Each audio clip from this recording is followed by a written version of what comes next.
রাধে রাধে আমার সকল প্রিয় পরিবার এবং প্রিয় বন্ধুরা। পূর্ব মেদিনীপুর জেলার ছোট্ট একটি গ্রাম থেকে আমি মানসী। বন্ধুরা, তোমরা যে যেখান থেকেই আমার ভিডিওটা দেখছো, আশা করি খুব ভালো আছো। আর ছোটদের ভালোবাসা, বড়দের আশীর্বাদ নিয়ে আমি আমার আজকের নতুন একটা ভিডিও শুরু করলাম। বন্ধুরা, ভিডিওটা যদি তোমাদের কোনো অংশ ভালো লেগে থাকে তাহলে একটা লাইক এবং একটা কমেন্ট করে জানিও প্লিজ। এবং ভিডিওতে যারা আমার নতুন পরিবার বা নতুন সদস্য যদি হয়ে থাকো, তোমাদের কাছে একটা অনুরোধ, চ্যানেলটা যদি কোনো অংশে একটুও ভালো লেগে থাকে তাহলে সাবস্ক্রাইব করে পাশে থাকার অনুরোধও থাকলো। সকালবেলা উঠে পড়ে যেই কাজটা করতে হয় আমার, আগে কি বলতো, বিছান কাদরা ঝেড়ে মশারি তুলে জানালা পর্দাগুলো সরিয়ে দেওয়া। তো ওইদিকে কিন্তু সরিয়ে দিয়েছিলাম। তো তারপরে কিন্তু এই যে ছলা ভিজানো জল ছিল, তোমাদের দাদাভাই দেখো মগ বোতলে সব জল আমাকে তৈরি করে রেডি করে দিয়ে গেল। আর তার সঙ্গে ওকে এক গ্লাস ছলা জলও দিয়েছিলাম, আর একটু ছলা দিয়েছিলাম। তো খেয়ে বেরিয়ে গেল। তো তারপরে আমি কিন্তু এক গ্লাস ছলা জল খেয়ে নিলাম। ওইদিকে গ্যাসের সাইডে যে জানালাটা না, এই যে পর্দা টানা ছিল, তো এই পর্দাটা আমি কোনো রকম ভাবে না সরাতে পারছিলাম না। কি বলতো, কোথায় যেন আটকে গিয়েছিল। তো আমি নিচ থেকে একটু সরানো ভাব করে দিয়েছিলাম, কোনো রকম ভাবে একটু আলোটা খেলেছিল, এটাই যথেষ্ট, আর বিশেষ কিছু দরকার না। তো এদিকে সব কাজটা সেরে চলে এসেছি এই যে কয়েকটা জামা কাপড় ভিজে দেওয়ার জন্য। আর জানো তো বন্ধুরা, এই যে যদি এই যে সার্ফ জলে না জামা কাপড় জাকাও, কিছুক্ষণ ওয়েট করতে হয়। কারণ কি বলতো, যতক্ষণ না পর্যন্ত এই যে সার্ফের গুঁড়িটা না মিলে যায় ততক্ষণ পর্যন্ত হাত দিয়ে গুলোতে হয়। তো তারপরে জামা কাপড় জাকিয়ে প্রায় তুমি যদি মনে করো 15 থেকে 20 মিনিট অবশ্যই রাখতে হবে, না হলে কিন্তু এমনিতেও যেই হালকা ময়লা থাকুক না কেন ঝরবে না, তার সঙ্গে সঙ্গে জামা কাপড়ে কিন্তু ক্ষতিকারক এইসব সার্ফ দিয়ে জাকিয়ে, ভালো জিনিসের ক্ষেত্রে বিশেষ করে। তো আমাদের কি বলতো, সারা জীবনের অভ্যাস যে সার্ফের জল দিয়ে জাকিয়ে 15 থেকে 20 মিনিট পর্যন্ত আমরা সব সময় জামা কাপড়গুলোকে জাকিয়ে রাখি। ওইদিকে চান করতে যাব, তো তখনই নিয়ে চলে যাব এইগুলোকে কেচে ধুয়ে দেওয়ার জন্য। যার কারণে কিছুক্ষণ সময় হাতে রেখে এগুলোকে আমি কিন্তু জাকিয়েছিলাম।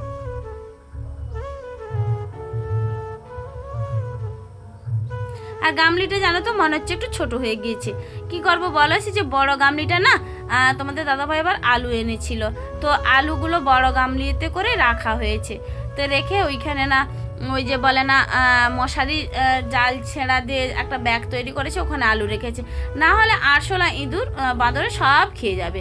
তো যার কারণে বড় গামলাটি করে আমি আর জামা কাপড় জাকালাম না, এই ছোট গামলাটাই করে আমি জামা কাপড়গুলো জাকিয়ে দিয়েছি।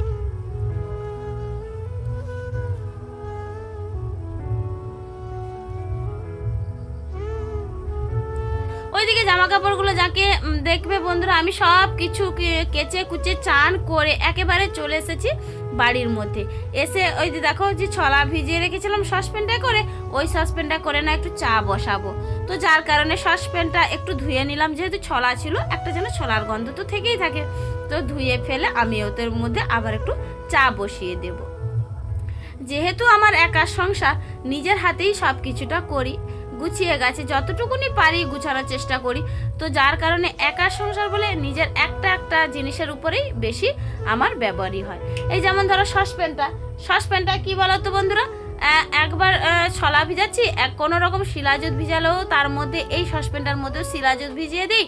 আবার দেখো এই সসপ্যানটার মধ্যে আমি আবার চাটাও বসাই। আর সময় সাপেক্ষে জানো তো, কোনো কিছু ডাল সেদ্ধ টেদ্ধ করার ক্ষেত্রে এই সসপ্যানটা আমি ব্যবহার করে থাকি। তো একটা জিনিস কিন্তু অনেক কাজে লেগে যায়, তাই না বন্ধুরা? আর ওইদিকে চা হয়ে গিয়েছে, আমি কি করলাম বলতো, একটু রোদ হালকা হালকা আমাদের দড়িচে উঠেছিল, তো ওইদিকে চা নিয়ে বসে পড়েছি। আর মনে ছিল না একটু মুড়ি নেব বলে, তো মুড়িটা কিন্তু বেড়েই রেখে দিয়েছিলাম চেয়ারের উপরে, মনেই ছিল না। খাওয়ার সময় মনে হচ্ছিল যে আমি চা কি শুধু খাবো নাকি।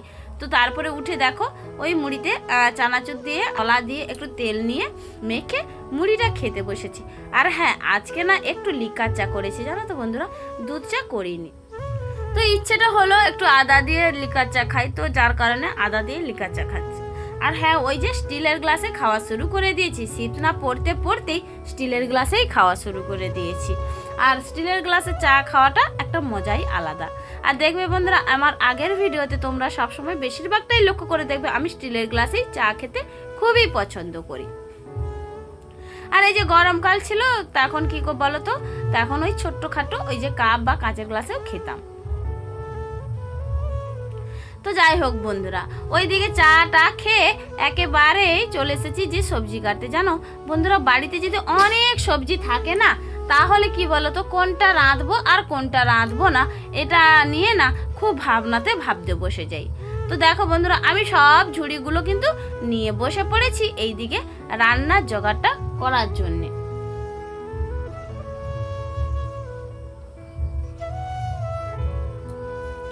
ওইদিকে দেখো সবজি কাটতে কাটতে না তোমাদের বন্ধুরা মিষ্টি মিষ্টি কমেন্টের উত্তরগুলো দিয়ে দিই। যেসব দিদিভাইরা আমার ভিডিও দেখে কমেন্ট করো এবং আমার পাশে থাকো, তো তোমাদের মিষ্টি মিষ্টি দিদিভাইদের মিষ্টি মিষ্টি কমেন্টের উত্তরগুলো আমি দিয়ে ফেলি। এই যে ড্রিম উইথ লাইফ দিদিভাই বলেছো আমার ভিডিওটা দেখেছো নাকি খুব ভালো লেগেছে, তো তোমাকে অসংখ্য অসংখ্য ধন্যবাদ এবং অনেক অনেক ভালোবাসা। শুক্লা চ্যাটার্জি দিদিভাই বলেছো আমার ভিডিওটা নাকি খুব ভালো লাগে আর আমার ভিডিওটা রোজই দেখো, তো তোমাকে অসংখ্য অসংখ্য ভালোবাসা এবং আমার তরফ থেকে অনেক অনেক ধন্যবাদ দিদিভাই এইভাবে পাশে থাকার জন্য। তাছাড়া আমার ডেলি ভিডিওতে যেসব দিদিভাইরা কমেন্ট করো, বলতে পারো আমার একেবারেই কাছের পরিবারের দিদিভাই, তো তাদের নামগুলো আমি একটু নিয়ে ফেলি। এই যেমন ধরো সোমা দিদিভাই, আর সুস্মিতা বনু, সুনিতা হালদার, আর হচ্ছে মামুনি ভাই, হ্যাঁ, আর আরও অনেকে আছো, তো আমি এই মুহূর্তে নামগুলো বললাম না, পরের ভিডিওর মধ্যে আমি নামগুলো বলে দিচ্ছি। তো যাই হোক বন্ধুরা, তোমরা এত সুন্দর সুন্দর কমেন্ট করো না আমার ভিডিওর মধ্যে, তো একটা মনের স্পিড বেড়ে যায়। জানো তো বন্ধুরা, যে আমার দিদিভাইরা এতটাই আমাকে ভালোবাসে বা মূল্যবান সময়গুলো অপচয় করে আমার ভিডিওগুলো দেখে, তো আমার খুবই ভালো লাগে বন্ধুরা।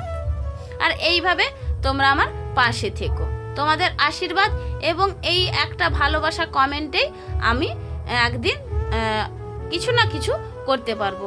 আর হ্যাঁ, জানো তো বন্ধুরা, কেউ কিছু আশা করেই কিন্তু কাজে লাগে। জানো তো, যার যেমন আশা সে তেমনই আশাটা নিয়েই কিন্তু কাজে লাগে। এই যেমন ধরো আমাদের কিন্তু মধ্যবিত্ত পরিবারে না দিন আনা দিন খাওয়া পরিবারটা কিন্তু সুন্দরভাবে চলেই যায়, জানো তো, আর বিশেষ কিছু প্রয়োজন নেই। আর হ্যাঁ, আমি এই কি বলতো ইউটিউবে আমার আসার কারণটা কি বলতো, আমার কিন্তু ভালো লাগে কি বলো, যে আমার সময়টাও পাস হবে। অ্যাকচুয়ালি আমি কিন্তু ব্যস্ততার মধ্যে থাকি, তা না হলেও না কিছুটা সময়, আরও কিছুটা সময় আমি ব্যস্ততা হতে চাই। এই যেমন ধরো ইউটিউবে যারা ভিডিও করে তাদের তো প্রচণ্ড খাটনি, আর আমিও করি, আমিও জানি এডিটিং করা। প্রথমে তো ক্যামেরা সেট করে এইখান থেকে ওইখান পর্যন্ত যেভাবে ক্যামেরা করা যায় সেভাবে ক্যামেরা করা, তার সঙ্গে কিন্তু এডিটিং করা, কাটিং করা, ভয়েস কভার দেওয়া, থাম্বনেল বানানো, এতে কিন্তু অনেক পরিশ্রম হয়। আর জানো তো বন্ধুরা, আমি কিন্তু এই আশা নিয়ে নয় যে দুটো পয়সা ইনকাম করা, এটা কিন্তু বাস্তবতা নয়। কি বলতো, আমাকেও কিছু মানুষ চিনবে, জানবে, একটু ভালোবাসা পাওয়ার আশায় আমিও কিন্তু এই পথের পথিক হয়েছি আজকে, জানো তো বন্ধুরা। তা না হলেও না আমাদের তো দুজন সংসার, তোমরা তো সবাই ভালো মতনই জানো, আমার কিন্তু দুজনের বেশি তিনজন সংসার বাড়ছে না।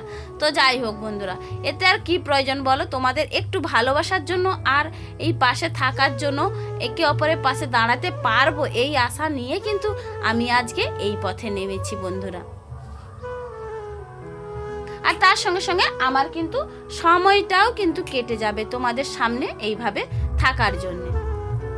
আর আমি চাই সারা দিনটা যেন ব্যস্ততার মধ্যে আমার কাটে।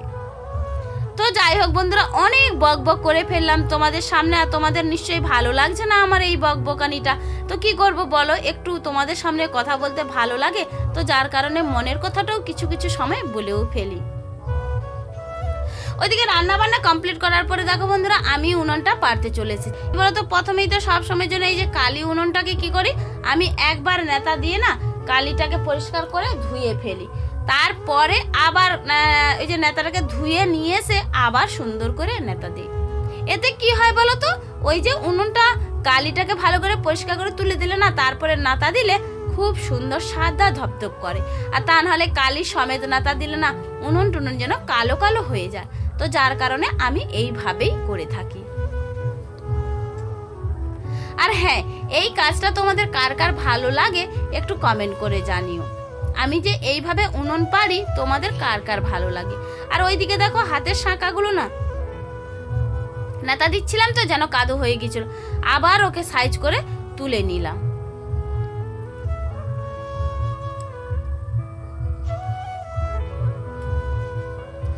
দেখো বন্ধুরা কি সুন্দর লাগছে নেতাটা দেওয়ার পরে।